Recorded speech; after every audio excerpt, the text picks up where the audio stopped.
اسرائیل کی سلامتی ہو، اسرائیل کا پاک خدا آپ سب کو بڑی برکت دے۔ ناظرین، میں آپ سب کا اپنا فراز پرویز آج ایک بار پھر آپ کی خدمت میں حاضر ہوں۔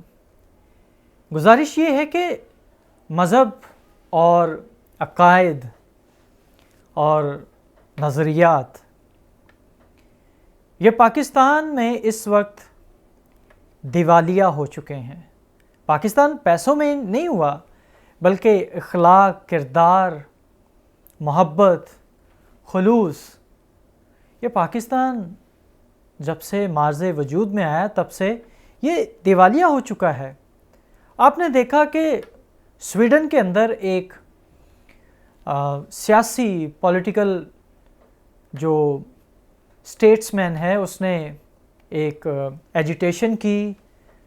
ٹرکیہ جو ان کا آفس ہے، جو ترکی جس ملک کو ہم بولتے ہیں، جس کا نیا نام اب ٹرکیہ ہے، اس کی ایمبیسی کے سامنے سویڈن کے پولیٹیشین ہیں، انہوں نے ایک ایجیٹیشن کی، انہوں نے پروٹیسٹ ریکارڈ کروایا کہ جناب یہ جو مسلمان ہمارے ملک کے اندر آ رہے ہیں، یہ بہت سارے حقوق انٹرٹین ہوتے ہیں، انجوائے کرتے ہیں، اور ہمارے پیسے کو یہ نقب لگاتے ہیں۔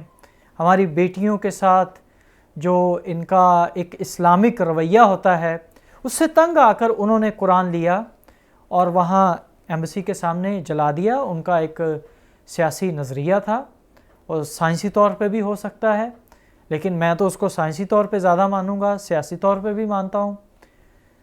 اور پاکستان کے اندر آپ نے دیکھا کہ ایک غیر مذہب کے اس نے قرآن جلا دیا، اور پاکستان کے اندر بڑے لوگ افسردہ ہوئے۔ لیکن ایک شخص جو مسجد کے اندر داخل ہوتا ہے، جو پاکستان میں بسنے والے کروڑوں مسلمانوں کا ہم مذہب تھا، اور اس نے نعرہ تکبیر اللہ اکبر بول کے خود کو جناب وہ سوسائڈ جو جیکٹ پہنی تھی اس نے ٹریگر کر دیا، پھٹ گیا، 100 سے زائد معصوم زندگیاں ہلاک ہو گئی، سینکڑوں کی تعداد میں شدید زخمی لوگ معذور ہو گئے۔ اس وقت ان مسلمانوں نے قرآن کی توہین نہیں کی۔ اب آپ ذرا یہ سوچئے کہ اس وقت ایک عام اندازے کے مطابق، آپ کی سوچ کے مطابق، اس مسجد کے اندر کتنے قرآن ہوں گے؟ سینکڑوں تو ہوں گے نا۔ آج جو بات سمجھنے کی ہے وہ یہ ہے کہ پاکستان نہ تو نور ہے اور نہ خدا کے رازوں میں سے کوئی راز ہے۔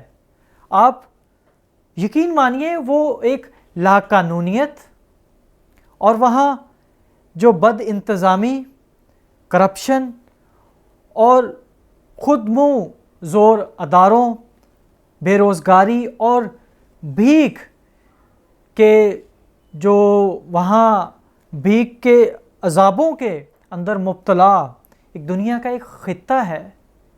پاکستان کی بربادی کی جو ذمہ داری اگر کسی چیز کو دی جائے گی نا، تو یہ جو روحانی پیشن گوئیاں اور یہ جو مسلمانوں کی جملے بازیوں، یہ جملے بازیوں نے بڑا ایک اہم کردار ادا کیا ہے۔ تو ناظرین، بڑے ہی افسوس کے ساتھ آپ کی خدمت میں حاضر ہوا ہوں۔ ہمارے ایک پاکستانی مسیحی بھائی ہیں۔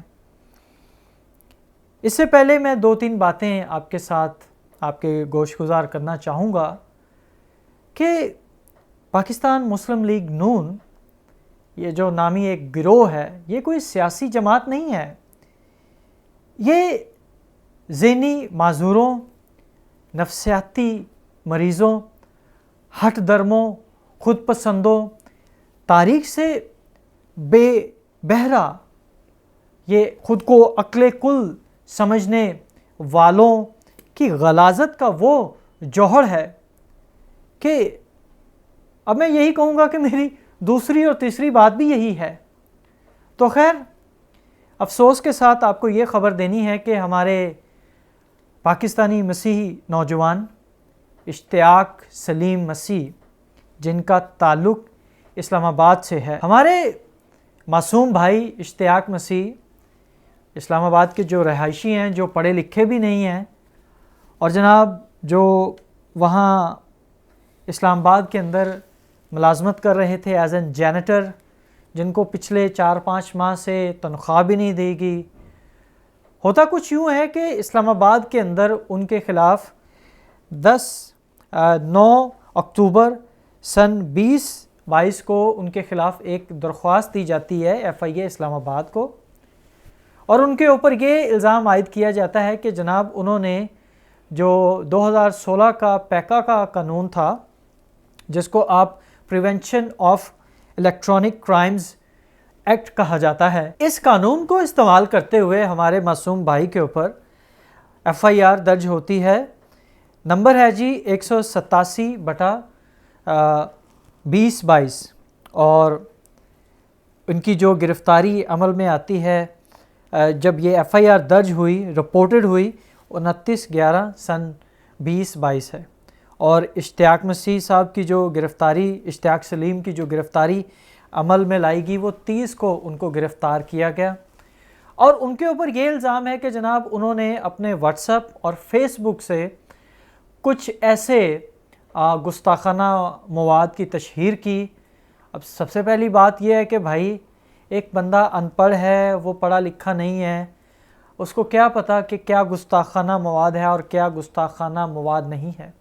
اور ویسے بھی مخالف کے نظریات ہمیشہ گستاخانہ ہی ہوتے ہیں.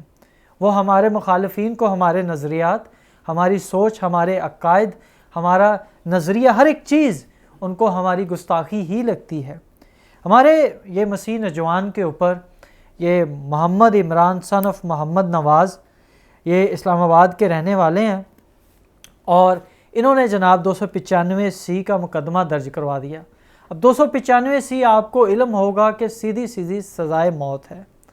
اب اگر جو استغاثہ اپنا کیس ثابت کرنے میں کامیاب ہو گیا تو ہمارے تو مسیح بھائی کو بھائی سزائے موت ہو جائے گی.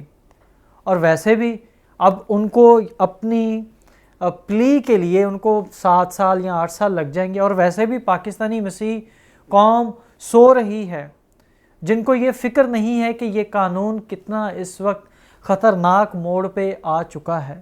اور خاص طور پہ اسلام آباد کے اندر ایک خاص گروہ ہے، اور یہ جو گروہ ہے اسلام آباد، راولپنڈی کے اندر اور گجر خان تک یہ پھیلا ہوا ہے. یہ لوگوں کی فیس بک کو مانیٹرز کرتے ہیں، یہ واٹس ایپ گروپس کے اندر آپ کے داخل ہوتے ہیں پیار محبت سے، اور پھر آپ کی حرکات و سکنات کو دیکھتے ہیں. جب یہ مسیحی گروپوں کے اندر آج کل پاکستان کے اندر یہ مسیح اپنے واٹس ایپ کے اوپر انہوں نے ایسے نمبر رکھے ہوئے ہیں کہ یہ مسیح پکچرز انہوں نے لگائی ہوتی ہیں، کراس کا نشان ہوتا ہے، دعا کا نشان ہوتا ہے، کچھ ایسی وہ اپنی فوٹوز ان کی ہوتی ہیں کہ ظاہر کریں کہ وہ مسیح ہیں. اصل میں وہ مسیح ہوتے نہیں ہیں. جب آپ ان سے یہ پوچھیں کہ آپ مانتے ہیں کہ خداوند یسوع المسیح زندہ خدا کا اکلوتا بیٹا ہے، تو وہ انکار کر دیں گے. آپ پہلے کسی کو اپنے واٹس ایپ گروپ کے اندر داخل کرنے سے پہلے آپ 1000 بار اس کی انویسٹیگیشن کریں، پھر جا کے اس کو آپ اپنے گروپ کے اندر داخل کریں یا اس کو حصہ بنائیں واٹس ایپ گروپ کے اندر. یا اگر آپ نے اس کو اپنے فیس بک گروپ کے اندر بھی رکھنا ہے تو بڑے محتاط ہو کے پہلے جانچ پڑتال کر لیجئے، پھر ان کو حصہ بنائیں. تو یہی کچھ ہوا ہمارے اشتیاق مسیح بھائی کے ساتھ، سن آف سلیم مسیح.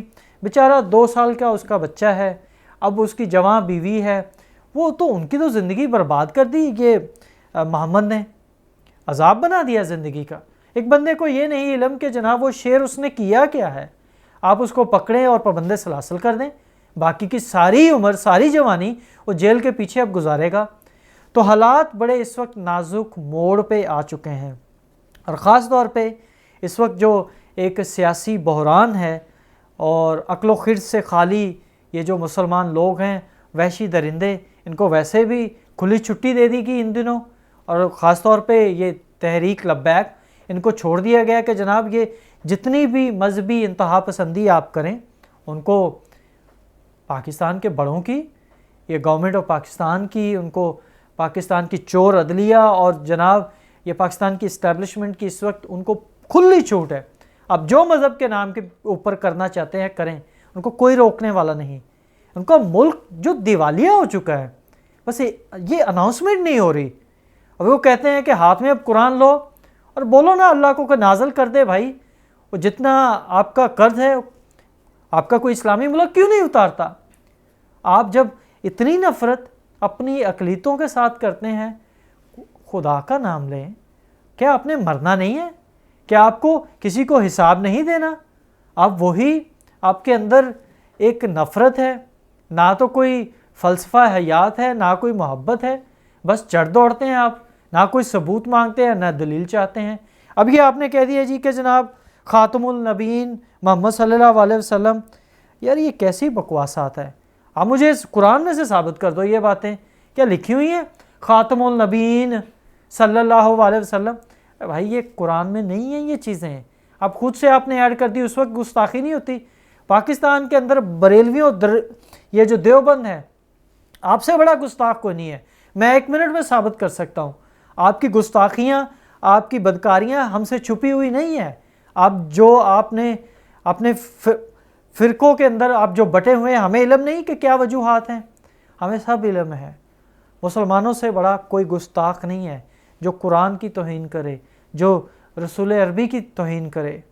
تو میں یہاں ان تمام سیاسی حلقوں سے، پاکستانی مسیحوں سے عاجزانہ سی منت کرنا چاہوں گا، ہمارے اس پاکستانی مسیح بھائی جس کے اوپر یہ جھوٹی FIR درج کر دی گئی، اور جناب FIR بھی بڑی لمبی چوڑی ہے اور یہ بڑی خطرناک FIR ہے 295C کی، اور انہوں نے جناب یہ کاپی ٹو آنریبل سیشن جج اس کو بھی کی ہوئی اسلام آباد کو، اور پھر سینئر سول جج FIA اسلام آباد کو ہے، اس کے بعد office of the central crime record FIA headquarters Islamabad کو بھی ہے، ڈائریکٹر FIA کو بھی ہے، اس کے بعد ایڈیشنل ڈائریکٹر FIA کو بھی ہے، ڈپٹی ڈائریکٹر FIA کو ہے، اسسٹنٹ ڈائریکٹر، پتہ نہیں کس کس چور کو انہوں نے یہ کر دی ہوئی ہے۔ یہ جو سارے خود موزود ادارے ہیں، نہ ان کو کوئی پوچھنے والا ہے، نہ ان کی کوئی اکاؤنٹیبلٹی ہے۔ تو میری تمام پاکستانی مسیحوں سے یہ درخواست ہے، منت ہے، کائنڈلی کوشش کریں کہ آپ اپنے یہ واٹس ایپ گروپس کو بڑے آنکھیں کھول کے عقل و خرد کے ساتھ استعمال کریں۔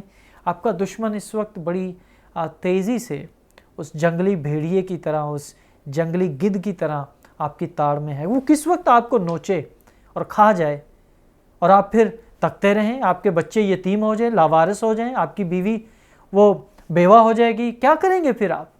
تو ایسے عاقبت نااندیش لوگوں سے آپ محفوظ رہیں، اور اس وقت جو جہالت پاکستان کا مقدر بن چکی ہے، کوشش کریں اس سے باہر آئیں۔ اسرائیل کی پھر سلامتی ہو، اور پلیز کوشش کریں کہ اشتیاق بھائی کے لیے، اشتیاق سلیم مسیح کے لیے دعا کریں، ان کی بیوی کے لیے، ان کے بچوں کے لیے، کہ خداوند اسرائیل کا قدوس ان کی رہائی کا کوئی بندوبست کرے۔ God bless you.